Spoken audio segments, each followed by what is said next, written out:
ईसौ के जन्म से पहले ही परमेश्वर ने ये बोल दिया था कि बड़ा भाई छोटे के अधीन होगा, जो उसके सब हक खत्म करता है।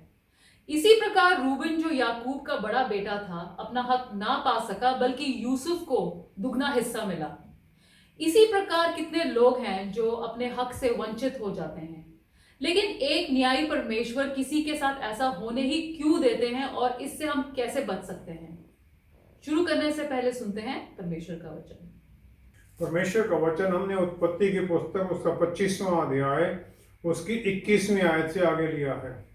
इसहाक की पत्नी बांझ थी, इसलिए उसने उसके निमित्त यहोवा से विनती की और यहोवा ने उसकी विनती सुनी, और इस प्रकार उसकी पत्नी रिबका गर्भवती हुई। लड़के उसके गर्भ में आपस में लिपट के एक दूसरे को मारने लगे। तब उसने कहा, मेरी जो ऐसी ही दशा रहेगी तो मैं कैसे जीवित रहूंगी? और वह यहोवा की इच्छा पूछने को गई। तब यहोवा ने उससे कहा, तेरे गर्भ में दो जातियां हैं, और तेरी कोख से निकलते ही दो राज्य के लोग अलग अलग होंगे, और एक राज्य के लोग दूसरे से अधिक समर्थी होंगे, और बड़ा बेटा छोटे के अधीन होगा। तब उसके प्रसव का समय आया, तब क्या प्रकट हुआ कि उसके गर्भ में जुड़वे बालक हैं। पहला जो उत्पन्न हुआ वह लाल निकला, और उसका सारा शरीर कंबल के समान रोममय था। इसलिए उसका नाम एसाव रखा गया। पीछे उसका भाई अपने हाथ से एसाव की एड़ी पकड़े हुए उत्पन्न हुआ, और उसका नाम याकूब रखा गया। जब रिबका ने उनको जन्म दिया, तब इसहाक 60 वर्ष का था। परमेश्वर के वचन को पढ़े और सुने जाने से आशीष हो। आमीन। ईसौ को परमेश्वर ने बड़ा बेटा बनाकर भी उसे इसका हक याकूब को क्यों दे दिया? उत्पत्ति 25 की 22-23वीं आयत में हम देखते हैं, रिबका ने यहोवा परमेश्वर से, जो उसके गर्भ में दोनों लड़के लड़ाई करते थे, उसके बारे में पूछा। और फिर उसे उत्तर मिला कि तुम्हारे गर्भ में दो जातियां हैं, और जो बड़ा है वो छोटे के अधीन रहेगा। उन्होंने कोई गलत या अच्छा काम नहीं किया था, तो परमेश्वर ने ये क्यों डिक्री कर दिया? ये माना जाता है कि याकूब परफेक्ट था और एसाव बुरा था, ईवल था। लेकिन एसाव को इसहाक उसका पिता प्यार करता था, और वो अपने पिता का आदर करता था, तो इसलिए एसाव तो रोल मॉडल होना चाहिए। ड्यूटरोनॉमी व्यवस्था विवरण 23 की 8वीं आयत में मूसा ने इजरायली लोगों से कहा कि एक किसी जो एडोमाइट है, एडोम वाला है, उससे नफरत मत करना। वो एसाव के डिसेंडेंट्स हैं, क्योंकि वो तुम्हारा भाई हैं। एसाव बुरा नहीं है, लेकिन इम्पल्सिव है, वो इम्पल्स से काम करता है। उत्पत्ति 25 की 30 से 34वीं आयत में अगर हम देखें, तो याकूब ने एक दाल का वो सूप बनाया, और एसाव बाहर से आता है, बहुत भूख लगी उसे, तो वो याकूब से थोड़ा मांगता है। याकूब उसको बोल देता है, एक कटोरे के लिए अपना जो जन्म का तेरा बड़े पहलौठे का अधिकार है वो मुझे भेज दे। एसाव का जो जवाब है वो क्लियर कर देता है, देख मैं तो अभी मरने पर हूं। 32वीं आयत में लिखा है, इसलिए पहलौठे के अधिकार से मेरा क्या लाभ होगा? और वो कहता मैंने तेरे को बेच दिया। ये वचन के अंदर एसाव की नेचर को बताया गया 34वीं आयत में। एसाव ने इस प्रकार याकूब ने एसाव को रोटी और पकाई हुई मसूर की दाल दी। उसने खाया पिया, उठकर चला गया। एसाव ने अपने पहलौठे का अधिकार तुच्छ जाना। खाया पिया, उठ के चला गया, तुच्छ जाना। जैसे बंदूक से गोलियां फायर होती, इस प्रकार लिखा गया है कि वो इम्पल्सिव है, कोई एक्सप्लेनेशन नहीं है, उसका नेचर ही ऐसा है। और वो उस समय की जो इमोशन है उसके अनुसार काम करता है। उसने भूख देखी तो उसने अपना सब कुछ छोड़ने के लिए कर लिया। पेरेंटल जो उसके माता पिता का आदर करने का है, उसमें वो बना हुआ है, लेकिन वो रिवेंज बदला लेने के लिए भी तैयार है, जनरस भी है, माफी करने के लिए भी तैयार है। परमेश्वर ने इंसान को बनाया कि वो 5 जो इंद्रियां हैं उनके अधिकार में नहीं, बल्कि आत्मा के अधिकार में चले। लेकिन पाप ने सब बदल दिया, और हवा की तरह हम भी जो मोमेंट्री है उसके अधीन आ जाते हैं, जो समय के विचार उसके अधीन आ जाते हैं। याकूब अपनी फीलिंग्स के अधीन नहीं चलता है, वो सोचता है और लंबे समय की बात सोचता है, उसके अनुसार काम करता है। उसने जो बर्थराइट पहलौठे का अधिकार उसने खरीद लिया, फिर वो एसाव के कपड़े पहनकर जाता है इज़ाक से ब्लेसिंग आशीष लेने के लिए। फिर वो लबान के पास 7 साल के लिए काम करने के लिए तैयार हो जाता है, क्योंकि वो रेचल से शादी करना चाहता है, और 7 साल वो काम करने के लिए तैयार हो जाता है, जबकि लबान उससे धोखा करता है और उससे बड़ी बेटी लिया से उसकी शादी कर देता है। वो इम्पल्सिव बिहेवियर है, अपने बच्चों में भी पसंद नहीं करता और इस प्रकार की पर्सनैलिटी को वो लायक नहीं समझता है विश्वास के। लेकिन जब पाप में इंसान आ गया तो वो इमोशंस और फीलिंग्स और इच्छाओं के अधीन हो गया, हालांकि उसे ये कॉन्शियस नहीं है, होता है ऑटोमेटिकली, ये हो रहा है। हम फैसले कर लेते हैं, हम पूरी तरह से जानते भी नहीं हैं। डानियल हानेमान अपनी किताब थिंकिंग फास्ट एंड स्लो में लिखते हैं कि हमारे भीतर 2 ट्रैक माइंड है, दिमाग है जो चल रहा है। एक है रैपिड है, एकदम फैसला करने वाला, इमोशनल सबकॉन्शियस है वो। दूसरा स्लो है, कॉन्शियस, ध्यान से काम करता है, डेलिब्रेट कैलकुलेशन के साथ फैसले करता है। इन जो जानवर है उन्हें ये इच्छाओं के अधीन होकर काम करने का हक है। इंसान को रैशनली इच्छाओं को अधीन करने के लिए बनाया गया है। जो एकदम रिएक्शन हमारा है वो हमें खतरे से बचाता है, लेकिन जो हम सोच समझ कर काम करते हैं वो हमें क्राइम से, पाप से बचाता है। उत्पत्ति की पुस्तक हमें ये सिखाती है कि जो इम्पल्सिव बिहेवियर है ये हमें वायलेंस की तरफ लेके जाता है, और यही हगार को परमेश्वर का वचन है उसके बेटे इश्माइल के लिए। परमेश्वर कहते हैं वो एक वाइल्ड आदमी होगा, उसका हाथ सबके खिलाफ उठा रहेगा और सबका हाथ उसके खिलाफ उठा रहेगा। और यही हम देखते हैं इश्माइलाइट्स के बारे में। इज़हाक अलग है, अब्राहम उसका पिता उसे बांध देता है कुर्बानी के लिए, लेकिन कहीं पर भी वचन में पिता के खिलाफ उसके मन में कोई भावना विद्रोह की या नफरत की नहीं लिखी गई है। एक बूढ़ा आदमी अपने ग्रैंड चाइल्ड को बताता है कि हमारे भीतर 2 भेड़िए लड़ रहे हैं। एक तो है जो हमें एनवी, गुस्सा, वेंजियंस, बदला लेने की और लालच की तरफ लेके जाता है। दूसरा स्लो है, प्यार, कंपैशन, दया, माफी की तरफ लेके जाता है, दूसरों की तरफ, आशीष की तरफ लेके जाता है। बच्चे ने जब उसे पूछा जीतता कौन है, वो कहता है जिसे हम ज्यादा खिलाते हैं वही जीतता है, जिसका हम ज्यादा ध्यान रखते हैं। यहूदी सेज जो हैं वो इन दोनों भावनाओं को यर्जर हारा और यर्जर टोब कहते हैं। यर्जर का मतलब है प्लान करना, और रा का मतलब है बुराई, और टोब का मतलब है अच्छाई। इसलिए हमारे भीतर इंक्लिनेशन है, भावना है अच्छा करने की भी और बुरा करने की भी, और हमें ये देखना किसको हम अपने कंट्रोल करके रखते हैं, उसी हम जीत चलते हैं। हमें ये देखना है कि हम क्या बनना चाहते हैं। याकूब बनने के लिए जो हमारे भीतर एसाव है हमें उसे छोड़ना पड़ेगा। जो इमीडिएट जो हंगर है, शारीरिक जो भूख है, उसे हमें पूरा करने के लिए नहीं चलना है। इटर्निटी, अनंत काल के लिए हमें देखना है, जनरेशंस के लिए देखना है। हमारे फैसले जनरेशन तक असर लेके जाते हैं, तो हमें सोच समझ कर काम करना है, एकदम इम्पल्सिव बिहेवियर में नहीं जाना। यही उत्पत्ति की किताब की टीचिंग है हमारे लिए। लेकिन फिर याकूब ने अपने ही बड़े बेटे रूबन को माफी के बजाय श्राप क्यों दे दिया और उसका हक उससे छीन क्यों लिया? इसी प्रकार जोसेफ ने भी इजिप्ट में सफल होने के बाद भी कभी उनसे संपर्क करने की कोशिश क्यों नहीं की? उत्पत्ति की पुस्तक उसका 49 अध्याय 3 आयत में याकूब मरने वाला है, तो वो वहां पर कहता है, हे रूबेन, तू मेरा जेठा, मेरा बल और मेरे पौरुष का पहला फल है। प्रतिमा का उत्तम भाग और शक्ति का भी उत्तम भाग तू ही है। ये रिकॉग्नाइज करता है उसकी फिजिकल प्रेजेंस, उसकी इंप्रेसिव प्रेजेंस है, इंप्रेसिव है, वो देखने में अच्छा है, अच्छी पर्सनैलिटी है उसकी। रोबन मॉरली सेंसिटिव है, सबसे ज्यादा जो उसके याकूब के 12 बेटे हैं, मॉरली सबसे ज्यादा सेंसिटिव है वो।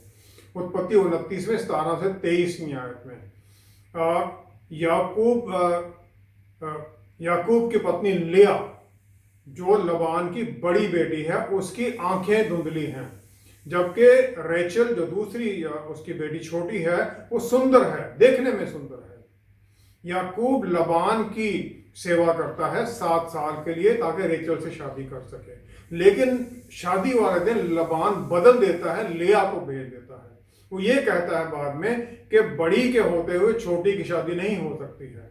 उत्पत्ति 29 में 30 से 35वीं आयत में याकूब रेचल को लिया से ज्यादा प्यार करता है। जब परमेश्वर ये देखते हैं कि लिया से वो प्यार नहीं करता, वो उसका गर्भ खोल, ही ओपन हर होम, लेकिन रेचल बांझ है। लिया 3 बच्चे पैदा करती है और याकूब के द्वारा उनका नाम रखा जाना चाहिए, लेकिन याकूब उनका कोई केयर नहीं करता है। हर एक को वो आप खुद नाम देती है और हर एक बारी उसकी एक डिजायर है मन में जो नाम देते हुए वो कह देती है। पहला 32वीं आयत में वो कहती है, रूबन जो पहलौठा है, परमेश्वर ने मेरी जो अफ्लिक्शन है उसके ऊपर ध्यान दिया है, अभी मेरा पति मुझे प्यार करेगा। दूसरा सिमियोन है, वो कहती है परमेश्वर ने मेरी आवाज सुनी है क्योंकि मुझे प्यार नहीं किया जाता है। तीसरा लेवी है, वो कहते हैं, वो नाम उसका रखते हुए कहती है इस बार मेरा पति शायद मेरे साथ जुड़ जाएगा क्योंकि मैंने उसे 3 पुत्र दिए हैं। रूबन सेंसिटिव है अपनी मदर माँ का जो उसके मन का दर्द है उसके लिए सेंसिटिव है। उत्पत्ति 30:14 में जो गेहूं की कटाई थी तो वो जाता है वहां पर, उसे मैंड्रेक फ्रूट है जो एफ्रोडिसियक माना जाता है सेक्सुअल डिजायर बढ़ाने के लिए, उसे वो मिलते हैं, वो लेके आता है और अपनी माँ को दे देता है ताकि वो अपने हस्बैंड याकूब को खिलाए। वो ये सोचता है कि इस प्रकार वो अपने पति का प्यार जीत लेगी और ये एक बड़ा उसका प्यार का एक जेस्चर है अपनी माता के लिए। दूसरा इंसिडेंट है रेचल की मृत्यु के बाद में, उत्पत्ति 35 में 19 से 22वीं आयत तक। रेचल मर जाती है और एफ्राता में बेथलेहम में उसे दफना दिया जाता है। 22वीं आयत में हम देखते हैं इजराइल या याकूब उस जगह में रहता है और रोबन बिल्हा जो रेचल की जो दासी थी उसके साथ सोता है जो कि उसके पिता की कॉन्क्यूबाइन थी और इजराइल इसके बारे में जान जाता है। उसके आगे जो लाइन है वो बड़ी अचंभित करने वाली है। लिखा है now the sons of Jacob were 12। इतनी सीरियस बात के बाद में वो कहा याकूब के 12 पुत्र थे जिसका दोनों का कोई लिंक नहीं है। अगर हम इसे पूरी तरह से देखें तो ये एक क्षमा करने वाला पाप नहीं है, ये अपने पिता के खिलाफ बगावत का पाप है। लेकिन जो जोइश सेज हैं, जो संत हैं, शब्द 55 उसमें उन्होंने इसके बारे में लिखा है, वो इसे लिटरली नहीं लेते हैं। उनकी इंटरप्रिटेशन है कि रेचल की मृत्यु के बाद में याकूब ने अपना बिस्तरा बिल्हा के टेंट में लगा दिया जो कि लिया के लिए जो जिससे शादी हुई थी उसके लिए सहन करना बहुत मुश्किल है क्योंकि वो देखती है कि वो अपनी उसकी सिस्टर की मेड से भी हस्बैंड प्यार करता है, उतना मुझसे नहीं करता है। और रूबन इस बात को बड़ी सीरियसली लेता, अपनी माता की इंसल्ट समझता है और वो याकूब का बिस्तरा अपनी माता के टेंट में लगा देता है। इब्रानी भाषा का शब्द वाइशकाब या शकाब, उसका ट्रांसलेट लिखा किया गया स्लेप्ट विद, सोना, लेकिन इसका एक्चुअल मतलब जो रबी कहते हैं कि उसने उसका सोने का अरेंजमेंट बदल कर दिया, change the sleeping arrangement of his father. इसी में ही आगे जब हम देखते हैं इतनी सीरियस मैटर के बाद में now the sons of Jacob were 12, जो कि बड़ी एक रेयर सी बात है कि टोटल जो कम्युनिकेशन था पिता पुत्र में टोटली खत्म हो गया है, दोनों एक दूसरे से बात नहीं करते हैं। रूबन का जो चरित्र है इस बात में दिखाई देता है जब उसके भाई यूसुफ को मारने की प्लान करते हैं तो वो याकूब तो वो जो यूसुफ को बचाना चाहता है और वो कहता है नहीं इसे मारो मत। वो नफरत करते हैं यूसुफ से पूरे भाई क्योंकि याकूब ने उसे एक अद्भुत कोट रंगों का बना के उसे दिया था। उत्पत्ति 37 में 21 से 22 में सिर्फ रूबन ही है जो रजिस्ट करता है अपने भाइयों को कि उसे मारो मत। वो कहता है इसे सूखे कुएं में फेंक दो और ये अपने आप यहाँ मर जाएगा, कोई बात नहीं, छोड़ दो इसको, क्योंकि वो प्लान करता है कि मैं इसे बाद में निकाल लूंगा उनके भाइयों के हाथों से छुड़ाकर और इसे अपने पिता के पास वापस ले जाऊंगा। 29वीं आयत में देखते हैं, रूबन कहीं गया हुआ है काम में और उसके भाई उसमें से निकाल कर यूसुफ को इश्माएलियों के पास भेज देते हैं। जब वो वापस आता है और जाता है उस खड्डे में निकालने के लिए यूसुफ को, तो यूसुफ वहां नहीं था। उसने अपने कपड़े फाड़ दिए दर्द और इस दुख के कारण। लेकिन रूबन में ये करेज क्यों नहीं है, उसके अंदर ये हौसला क्यों नहीं है कि जो सही है उसको करे। उसको चाहिए था अपने पिता के साथ बात करता हो कि आप दासी के साथ नहीं रह सकते, मेरी माँ के पास आप रहो। वो अपने भाइयों के सामने खड़ा हो सकता था कि नहीं, यूसुफ को तुम नहीं मारोगे, मैं इसको वापस लेके जा रहा हूँ। लेकिन उसके शुरू के जीवन से ही उसे क्लियर है, उसे पता है उसकी माता की जो निरादर होता है उसके पिता के द्वारा। कभी भी वो एनकरेज नहीं होता है कि वो लीडर बने। वो शुरू से ही वो हेजिटेंट बन गया है, उसकी नेचर ही ये बन गई है। जूडा जो उसका छोटा भाई है वो कॉन्फिडेंट है, ओवर कॉन्फिडेंट है एक्चुअली। रूबन अपनी माता की उस परिस्थिति को वो जानता है, समझता है, उसे मान लेता है। और अगर हमें अपने बच्चों को लीडर बनने के लिए उत्साहित करना है तो हमें उन्हें बल देना है, एनकरेज करना, उनकी तारीफ भी करनी है। कोई भी परफेक्ट नहीं है। जब हम किसी की कमजोरी को पहचानते हैं बच्चे की, तो हम उसे सहायता करें उस कमजोरी पर जय पाने के लिए, उसे गाइड करें, प्रार्थना करें उसके लिए, परमेश्वर की उसके लिए आशीष मांगे। एक डेलिकेट बैलेंस है नेग्लेक्ट और फेवरेटिज्म में, जो कि मैनेज करना बहुत जरूरी है। अगर आप नेग्लेक्शन और फेवरेट में बैलेंस नहीं रखते हैं तो बच्चों में बैलेंस खराब हो जाता है। रूबन की तरह जो यूसुफ ने भी कभी कोशिश नहीं की अपने पिता से इजिप्ट में जाकर, जब वो वहां 2 नंबर प्रधानमंत्री बन जाता, उसने वापस बात करने की कोशिश नहीं की। उत्पत्ति 34 की 30 से 31 में आयत में शेचम ने डेना जो भाइयों की सिस्टर है उसे वो बलात्कार करता है। सिमियोन और लेवी जाते हैं और शेचम के सब लोगों को मार देते हैं, और उसका फादर जो हमोर है वो सबको मारते हैं, शेचम, उसके पिता को, बाकी मेल को, सबको, और उस शहर को लूट लेते हैं। याकूब उन्हें डांटता है कि इस जगह के लोग हमारे खिलाफ हो जाएंगे, मेरे पर हमला करेंगे और मेरा घराना नष्ट हो जाएगा। 31वीं आयत में दोनों भाई उसको काउंटर करते हैं कि क्या हम उन्हें अपनी बहन को एक वेश्या की तरह ट्रीट करने दें। वो सही है अपने बात में, लेकिन याकूब उसे नहीं मानता है। उत्पत्ति 49 की 4थी आयत में याकूब ने जो 3 बड़े बेटे हैं उन्हें फिर वो श्राप देता है। रूबन को वो कहता है, तू तो जल के समान उबलने वाला है, इसलिए दूसरों से श्रेष्ठ ना ठहरेगा। बड़ा बेटा है, तू श्रेष्ठ नहीं ठहरेगा, यू विल नेवर एक्सेल।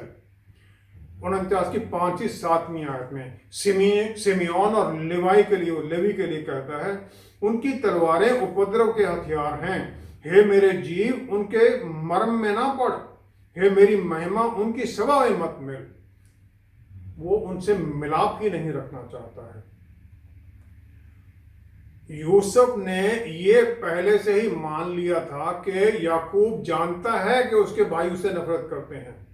उत्पत्ति 37 की 14 में फिर भी वो उसे हिब्रोन में भेज देता है ताकि वो अपने भाइयों की खबर लेके आए। वो इस बात को समझता है, मानता है कि उसका पिता उसके जो सपने थे उस सपनों के कारण उसे अपने से दूर भेजना चाहता है। मिस्र में नंबर 2 बनने के बाद में वो भूलना चाहता है सब कुछ, अपने भाइयों के बारे में ही नहीं, अपने पिता के बारे में भी, कि उसके पिता ने भी उसके साथ ऐसा किया। उत्पत्ति 41 की 51 आयत में अपने बड़े बेटे का नाम वो मनश्शे रखता है। वो कहता है, ये इसलिए है कि परमेश्वर ने मुझे अपनी हर तकलीफों से भूलने का और अपने पिता के घराने को भूलने का मौका दिया है। पिता के घराने को भी भूलना चाहता है वो, क्योंकि उसमें ये विश्वास नहीं है कि पिता उसे प्यार करता है। उत्पत्ति 44 में 27 से 29 में आयत में यहूदा यूसुफ को बताता है जेकब के बारे में कि याकूब ने मुझसे ये हमसे ये कहा था कि मेरी पत्नी ने मेरे 2 बेटे पैदा किए थे, उनमें से एक चला गया और मैंने ये मान लिया कि उसे जानवरों ने खा लिया, नष्ट कर दिया। उस समय यूसुफ रियलाइज करता है कि उसका पिता उसके लिए दुख मना रहा है, अभी तक उसे वो दुख में है और अभी तक वो उसे भूला नहीं है। उत्पत्ति 45 की पहली 3 आयत में हम देखते हैं यूसुफ फिर अपने आप को कंट्रोल नहीं कर सकता है, अपने अटेंडेंट को सबको बाहर निकाल देता है और फिर वो रोता है। उसका पहला ये आता है, इसलिए नहीं कि यहूदा रिपेंट करता है कि ठीक है तुम मुझे बेंजामिन की जगह रख लो, लेकिन उसे अपने पिता के बारे में आता है। फिर वो पहला सवाल पूछता है, is my father still alive, क्या मेरा पिता भी जीवित है? जब कोई कम्युनिकेशन नहीं है पिता और बच्चों में, तब तकलीफें शुरू हो जाती हैं, प्रॉब्लम शुरू हो जाती हैं। तो वो उस जनरेशन को ही नहीं बल्कि फ्यूचर जनरेशन तक उसका असर पड़ता है, जिस प्रकार रूबन, सिमियोन और लेवाई के ऊपर पड़ता है। हमें अपने बच्चों के साथ एक नजदीकी रिश्ता बनाकर रखना है ताकि वो हमसे बात कर सके, अपनी तकलीफों के बारे में बता सकें, हम उन्हें एनकरेज कर सकें, अपनी बातें हम उन्हें बता सकें। ये जरूरी है ताकि बच्चे अपनी उस आशीष के स्थान पर पहुंचे। हम अपने बारे में और अपने बच्चों के लिए कैसे निश्चित कर सकते हैं कि वो परमेश्वर द्वारा निर्धारित ऊंचाइयों को पा सकें? हर एक विश्वासी के लिए परमेश्वर की इच्छा क्या है? 3 यूहन्ना उसकी 2 आयत में लिखा है, हे प्रिय, मेरी ये प्रार्थना है कि जैसे तू आत्मिक उन्नति कर रहा है वैसे ही तू सब बातों में उन्नति करे और भला चंगा रहे। परमेश्वर ये चाहते हैं। ये पाने के लिए हमारा एक कम्युनिकेशन क्या है वो बहुत इंपॉर्टेंट है। कम्युनिकेशन 2 तरह का, एक तो वर्टिकल है ऊपर परमेश्वर की तरफ, एक हॉरिजॉन्टल है जो दूसरों के परिवार में, दोस्तों के साथ, बाकी हर दुनिया में हर एक के साथ। जो परिवार प्रार्थना करता है, वर्शिप करता है इकट्ठा एक फैमिली बनकर, वो कॉमन गोल स्थापित करता है, प्रेयर में रखता है कि हमारे ये पॉइंट है, उसके लिए बल मांगता है, गाइडेंस मांगता है ताकि वो सब कुछ पूरा हो। और ये सिर्फ आत्मिक तरक्की के लिए नहीं है बल्कि आत्मिक बॉन्डिंग के लिए भी, ताकि एक दूसरे के साथ जुड़े और परमेश्वर से भी जुड़े। व्यवस्था विवरण 11 की 18वीं 19वीं आयत में मूसा इजरायलियों को कहता है कि जो वचन मैंने तुम्हें बताए इन्हें अपने मन में और प्राण में धारण किए रखना, और तुम घर में बैठे, मार्ग पर चलते, लेटते, उठते इनकी चर्चा करके अपने बच्चों को सिखाया करना। अपने बच्चों को सिखाओ जब तुम चलते फिरते जहां पर भी हो, ताकि बच्चे आराधना के बारे में सीखें, कम्युनिकेशन उनका परमेश्वर के साथ बना रहे, हमारा बच्चों के साथ कम्युनिकेशन बना रहे, ताकि बच्चे हमारी हर प्लान के बारे में जानते हो। हॉरिजॉन्टल कम्युनिकेशन जो इधर चारों तरफ ये है बराबरी में, परिवार के साथ, दूसरों के साथ, हम देखते हैं बच्चे जो हमारे साथ बात करते हैं उसके लिए हम कैसे रिएक्ट करते हैं, या दूसरे लोग बच्चों के बारे में क्या कहते हैं उसके लिए हम कैसे रिएक्ट करते हैं। अल्बर्ट आइंस्टाइन जो सब एक बहुत महान साइंटिस्ट है, बचपन में उसके टीचर्स ने उसे स्कूल से निकाल दिया, वो कहते हैं ये तो मेंटली रिटार्डेड है।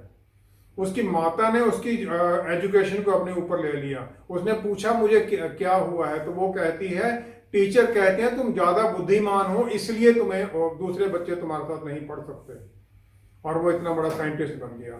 क्या हम अपने बच्चों को पॉजिटिव तरीके से एनकरेज करते हैं जब वो किसी तरह से फेल होते हैं या दूसरे लोग उनके बारे में कुछ बुरा कहते हैं? क्या हम उनकी सहायता करने के लिए तैयार होते हैं? क्या हम उनकी सक्सेस पर आनंद मनाते हैं, उन्हें एनकरेज करते हैं?